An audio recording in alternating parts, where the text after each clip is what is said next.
நைமிசாரண்யம் என்ற வனத்தில் சௌனகர் என்பவர் தலைமையில் சத்ரம் என அழைக்கப்படும் 12 வருட யாகம் நடைபெற்றுக் கொண்டிருந்தது.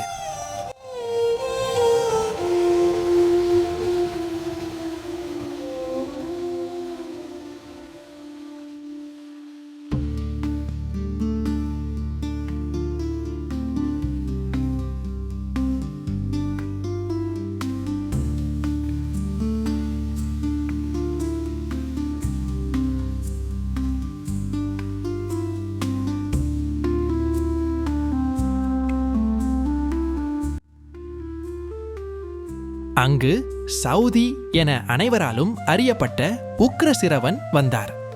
அவருடன் உரையாடலை தொடங்க தவசிகள் ஆர்வமுடன் தயாராக்கினர்.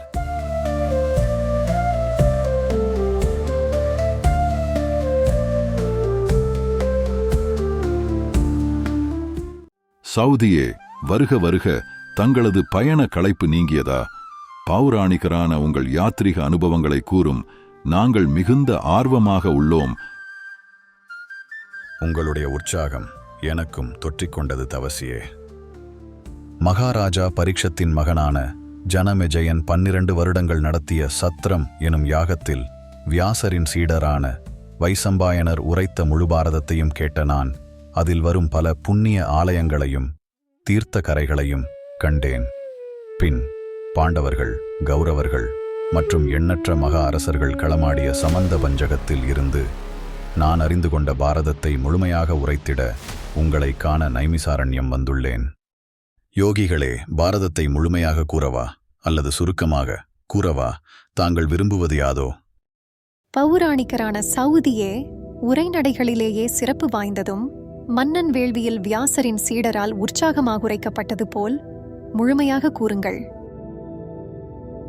உண்மையில் அழியாத, உணர முடியாத, எப்போதும் இருப்பவன் பிரம்மன். அவன் இந்த அண்டம் இருப்பதும் இல்லாததுமாக இருப்பவன். உயர்வு தாழ்வு உள்ளவன், பழமையானவன், மேன்மையானவன், முடிவில்லாதவன், நலத்தை வழங்குபவன், அசையும் அசையாதவற்றின் வழிகாட்டி. ஆதி இருப்பு ஈசனை வணங்கி அற்புத காரியங்களைச் செய்த அனைவராலும் வழிபடப்படும் மாமேதை வியாசரின் புனித எண்ணங்களை நான் அறிவிக்கப் போகிறேன். சில புலவர்கள் இதை முன்பு அறிவித்துள்ளனர், சிலர் இப்போது கற்பிக்கின்றனர், மேலும் பலர் இதனை அறிவிப்பார்கள். இது அறிவின் பெரும் களம். பலர் இதை விரிவாகவும் சுருக்கமாகவும் தெரிவிக்கிறார்கள். இதன் சிரமமான விளக்கங்கள், தெய்வீக உரையாடல்கள் மற்றும் கவிதை வடிவங்கள் கல்வியாளர்களுக்கு மகிழ்ச்சி அளிக்கின்றன. சத்தியவதியின் மகனான வியாசர் தம்முடைய தவத்தினாலும் பிரம்மச்சரியத்தினாலும் நித்தியமான வேதத்தை வகுத்த பிறகு இந்த புண்ணியமான இதிகாசத்தை செய்தார். புண்ணிய தலமான இமயமலையின் அடிவாரத்தில் பரிசுத்தமான குஹாகிருஹத்தில் ஆன்மா கொண்டவரான அந்த வியாசர் தூய்மையும் நியமமும் கொண்டவராக மனதை அடக்கி தியானத்திலேயே நிலை பெற்றிருந்து பாரதம் என்னும் இதிகாசத்தின் வரலாற்றை தபோ பலத்தினால் ஆராய்ந்து யோகத்தில் ஊடுருவி ஞானத்தால் அனைத்தையும் முழுவதுமாக பார்த்தார். அவர் ஞானத்தால் கண்டவர். இவ்வுலகம் ஒளியின்றி முழுமையாக இருள் சூழ்ந்திருந்த போது அனைத்து உயிரினங்களின் மூலமாகவும் படைப்பின் காரணமாகவும் இருந்த பெரிய முட்டை உருவாகியது. அதில் அழியாத, அற்புதம் நிறைந்த, அனைத்திடங்களிலும் ஊடுருவும் பிரம்மத்தின் ஒளி இருந்தது. இதை மகாதிவ்யம் என அழைத்தனர். முதல் பிரஜாபதி, தலைவன், பிதாமகன் என்கிற பிரம்மன் அந்த முட்டையிலிருந்து வெளிவந்தான்.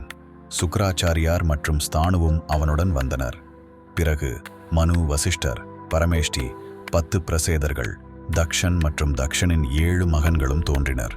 பின்னர் விஸ்வதேவர்கள், ஆதித்யர்கள், வசுக்கள், அசுவினி இரட்டையர்கள், யக்ஷர்கள், சத்தியர்கள், பிசாசுகள், குஹ்யர்கள் மற்றும் பித்ருக்களும் தோன்றினர்.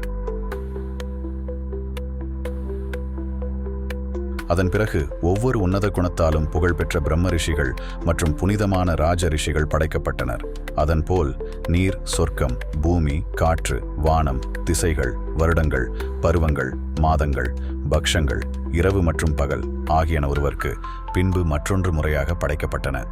இதேபோல் மனிதர்கள் அறிந்த அனைத்து பொருள்களும் உருவாக்கப்பட்டன. இந்த அண்டத்தில் காணப்படும் அனைத்து உயிரினங்களும் அசையாத பொருள்களும் யுகம் முடிவடைந்தவுடன் அழிக்கப்படுகின்றன. புதிய யுகம் தொடங்கும்போது பூமியின் பலன்களைப் போல அனைத்தும் தங்கள் காலத்தில் முறையாக மீண்டும் உருவாக்கப்படுகின்றன. இவ்வாறு தொடக்கமும் முடிவும் இல்லாமல் இந்த சக்கரம் நிரந்தரமாக உலகில் சுழன்று வருகிறது. தேவர்களின் தலைமுறையை 33,333 என சுருக்கமாக கூறுகின்றனர். திவ் என்பவரின் மகன்களாக பிருஹத்பானு, சக்ஷுஸ், ஆத்மா, விபாவசு, சவிதா, ரிஷிகன், அர்க்கன், பானு, ஆசாவகன் மற்றும் ரவி என்போர் சூரியனின் வாரிசுகள் ஆவர். காலத்தின் தேவதைகளில் இளையவரான மஹ்யனின் மகன் தேவவிரதன் என்கிறார். அவரது மகனான சுவவிரதனுக்கு 3 மகன்கள் இருந்தனர்: தசஜோதி, சதஜோதி, சஹஸ்ரஜோதி. இவர்கள் ஒவ்வொருவரும் எண்ணற்ற வாரிசுகளை உருவாக்கினர். தசஜோதிக்கு 10,000 மக்கள், சதஜோதிக்கு அதைவிட 10 மடங்காக 1,00,000 மக்களும், சஹஸ்ரஜோதிக்கு அதைவிட 10 மடங்கு அதிகமாக 10,00,000 மக்களும் இருந்தனர்.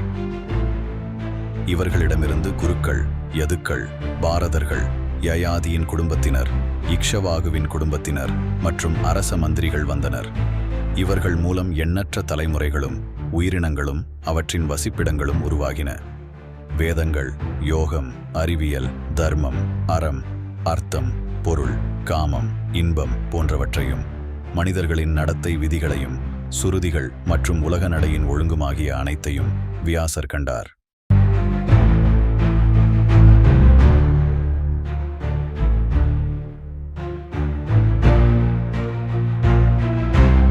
சௌதியே, நீர் ஆகச் சிறந்த உரைப்பாளர் என்பதை யாம் அறிவோம். முழுமையாகவும் சுருக்கமாக்கவும் வியாசரிஷி வகுத்துள்ள பாரதத்தை விளக்குவதில் உமது நினைவு திறனை கண்டு வியக்குகின்றோம். ஆசானே, அவரை உரைக்க விடுங்கள். இடையில் பேசினால் கவனம் சிதறுகிறது. சீடரின் ஆர்வம் இயல்பானதே. மன்னன் ஜனமேஜயனின் சத்ர வேள்வியின் ஆசுவாச நேரத்தில்தான் வைசம்பாயனார் உரையை கேட்டோம். நிறைய கேள்விக்கு விளக்கம் கொடுத்தார். ஆதலால் பரிகாசிக்காமல் கேள்வியும் கேட்கலாம். வியாசர்தான் கண்டவைகளை செய்யுளாக கூறும் வேகத்திலேயே அதை எழுதும் எழுத்தராக யார் உண்டு என சீடர்கள் முன்னிலையில் சிந்தனை வயப்பட்டிருந்தர். அந்த சமயத்தில் வியாசரின் இருப்பிடத்திற்கு பிரம்மன் வந்தார். ஓ தெய்வீக பிரம்மனே, நான் ஒரு முக்கியமான காவியம் இயற்றியுள்ளேன். அந்த காவியத்தில் வேதத்தின் ரகசியங்கள் மற்றும் பல்வேறு உட்பொருள்கள் விளக்கப்பட்டுள்ளன. மேலும் உபனிஷத்துகளின் சடங்குகள், காலத்தின் 3 பிரிவுகள், கடந்த காலம், நிகழ்காலம், எதிர்காலம் பற்றிய புராணங்கள், இயற்கையின் மாறுதல்கள், மூப்பு, இறப்பு, அச்சம், நோய், சமய நம்பிக்கைகள், வர்ணங்கள் பற்றிய விதிகள், தவம், அறமானவனின் கடமைகள், யுகங்களின் கால வரையறைகள், சூரியன், சந்திரன், கோள்கள், நட்சத்திரங்கள் பற்றிய விளக்கங்கள், ரிக், சாமம், யஜூர் வேதங்கள், ஆதியாத்மம், தர்க்கசாஸ்திரம், மருத்துவம், ஈகை, பாசுபத தர்மம், புனித இடங்கள், போர்க்கலை, மொழிகள், மக்களின் நடைமுறைகள், பரம்பொருள் போன்றவற்றின் உட்பொருள்கள் அனைத்தும் இதில் அடங்கியுள்ளது. ஆனால் இத்தனை விஷயங்களையும் எழுத இந்த படைப்புக்காக சரியான எழுத்தரை காண்கவில்லை. உன் தெய்வீக அறிவை கருத்தில் கொண்டு இந்த புனித முனிவர்களின் முன்னிலையில் உன்னை உயர்வாக மதிக்கிறேன். தெய்வீக சொற்களை அவை முதலில் உச்சரிக்கப்பட்ட போது எவ்வாறு இருந்ததோ அப்படியே நீ உண்மையான மொழியில் வெளிக்கொணருவாய் என்பதை நான் நன்றாக அறிவேன். நீ இந்த படைப்பை செய்யுள் தொகுப்பு காவியம் என்று அழைத்தாயே, அது உண்மையிலேயே ஒரு பெரும் காவியமாகும். இல்லற ஆசிரமத்தின் முக்கியத்துவத்திற்கு மற்ற 3 ஆசிரமங்கள் ஒப்பாகாதது போல இந்த செய்யுள் தொகுப்பை உருவாக்கும் திறமை கொண்ட வேறு புலவர் ஒருபோதும் இருக்க மாட்டார்கள். இந்த பாரதம் ஒரு மரமாகும். அதன் பகுதிகளின் பொருளடக்கம் விதையாகும். பௌலோமம் மற்றும் ஆஸ்தீகம் ஆகிய பகுதிகள் அதன் வேர்களாகும். சம்பவம் பகுதி அதன் தண்டாகும். சபா மற்றும் ஆரண்யம் நூல்கள் மரத்தின் உயர்ந்த கிளைகளாகும். ஆரணி பகுதி அதன் முடிச்சுகளாகும். விராடம் மற்றும் உத்தியோகம் நூல்கள் நடுப்பகுதியாகும். பீஷ்மர் பகுதி முக்கிய கிளையாகும். துரோணர் பகுதி மரத்தின் இலைகளாகும். கர்ணன் பகுதி அதன் அழகிய மலர்களாகும். சல்லியன் பகுதி இனிய மணமாகும். ஸ்திரீ மற்றும் ஐஷீகம் நூல்கள் புத்துணர்ச்சி தரும் நிழலாகும். சாந்தி பகுதி அதன் பெரும் கனியாகும். அஸ்வமேதம் பகுதி இனிப்பான பழரசமாகும். ஆசிரமவாசிகம் பகுதி மரம் வளரும் இடமாகும். மௌசலம் பகுதி வேதங்களின் சுருக்கமாகவும் மதிக்கப்படுவதுமாக இருக்கும். இந்த பாரத மரம் மேகங்களைப் போல மனித குலத்திற்கு வற்றாததாகி புகழ்பெற்ற புலவர்களின் வாழ்வாதாரமாக இருக்கும். முனிவரே, இந்த செய்யுள் தொகுப்பை எழுதுவதற்கு கணபதியை தியானித்து அவரை பொருந்தி எழுத வேண்டும்.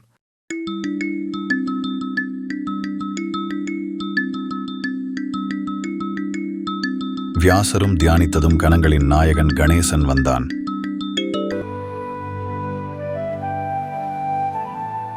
மகரிஷி வியாசருக்கு அடியேனின் வணக்கங்கள். கணநாதரே, மனதில் முன்னமே அமைக்கப்பட்ட இந்த பாரதத்தை இப்போது நான் சொல்கிறேன். நீர் இதை எழுத வேண்டும். எழுதும்போது எழுதுகோள் ஒரு கணமும் நிற்காது இருக்குமேயானால் நான் எழுதனாவேன். எங்கேனும் ஏதாவது புரியாத போது தொடர்ந்து எழுதுவதை நிறுத்துவாயாக. அர்த்தம் புரிந்தே எழுத வேண்டும்.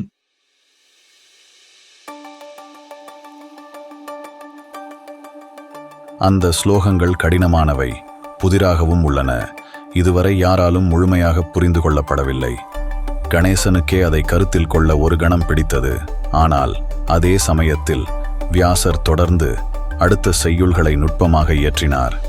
24,000 செய்யுள்கள் வடிவமாகவும், பிரம்மன் கூறியது போல் அவைகளை சுருக்கமாக 150 பகுதி செய்யுள் வடிவில் அணுகிராமணிக்க பகுதியாகவும் மொத்தம் 1,00,000 செய்யுள்களை படைத்தார்.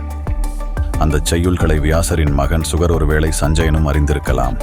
தேவர்களுக்கு நாரதரும், பித்ருக்களுக்கு தேவலரும், கந்தர்வர்கள், யக்ஷர்கள் மற்றும் ராட்சசர்களுக்கு சுகரும் மகாபாரத ஸ்லோகங்களை எடுத்துரைத்தனர். ஒருமுறை வியாசர் பீஷ்மர் மற்றும் தாயார் சத்தியவதியின் உத்தரவின் பேரில் விசித்திர வீரியனின் மனைவியரால் 3 மகன்களான திருதராஷ்டிரன், பாண்டு மற்றும் விதுரனுக்கு தந்தையானார். வியாசர் இவர்கள் மூவரும் பிறந்து வளர்ந்து மரணிக்கும் வரை பாரதத்தை வெளியிடவில்லை. வேதத்தில் தேர்ந்தவனான வியாசரின் சீடர் வைசம்பாயனரால் அவை இவ்வுலகில் உரைக்கப்பட்டன. சவுதியான நான் இப்போது இந்த மரத்தில் அழியாமல் மலர்ந்திருக்கும் மற்றும் கனியாக இருக்கும், தூய்மை மற்றும் இனிய சுவை கொண்ட, தேவர்களாலும் அழிக்க முடியாத அந்த 100,000 செய்யுள்களை மீண்டும் சொல்லப் போகிறேன். சவுதியே, சமந்த பஞ்சகம் சென்றதாக கூறினீரே, அதன் வரலாற்றை கூறுங்கள். திரேதா மற்றும் துவாபர் யுகங்களுக்கு இடையில் ஜமதக்னியின் மகனான பரசுராமர் க்ஷத்திரியர்களின் குற்றங்களால் தூண்டப்பட்டு அவர்களுடைய குலத்தை மீண்டும் மீண்டும் தாக்கி அழித்தார்.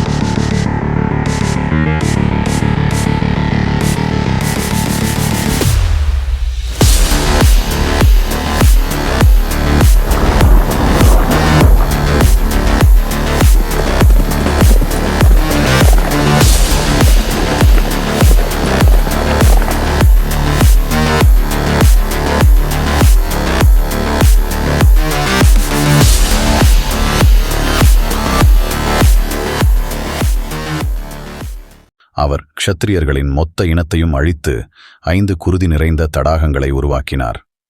கோபத்தில் அந்த குருதி தடாகங்களில் நின்று பரசுராமர் தன் மூதாதையர்களுக்கு இரத்த காணிக்கை வழங்கினார். அதை பார்த்து அவரது மூதாதையர்கள் பரசுராமரிடம் வந்து அவரை நலமுடன் வாழ்த்தி விரும்பும் வரத்தை கேட்கச் சொன்னார்கள்.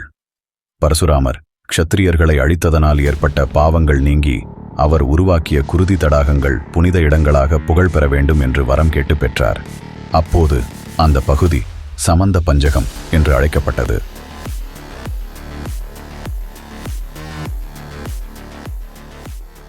துவாபர மற்றும் கலியுகங்களுக்கு இடையில் கௌரவர்கள் மற்றும் பாண்டவர்கள் அங்கே யுத்தம் செய்தனர். 18 அக்ஷௌஹிணிகள் படைவீரர்கள் அங்கே போரிடும் ஆசையுடன் திரண்டனர். ஆனால் அனைவரும் அங்கேயே கொல்லப்பட்டனர். அது உலகங்களிலும் புகழ் பெற்ற இடமான குருக்ஷேத்திரம்.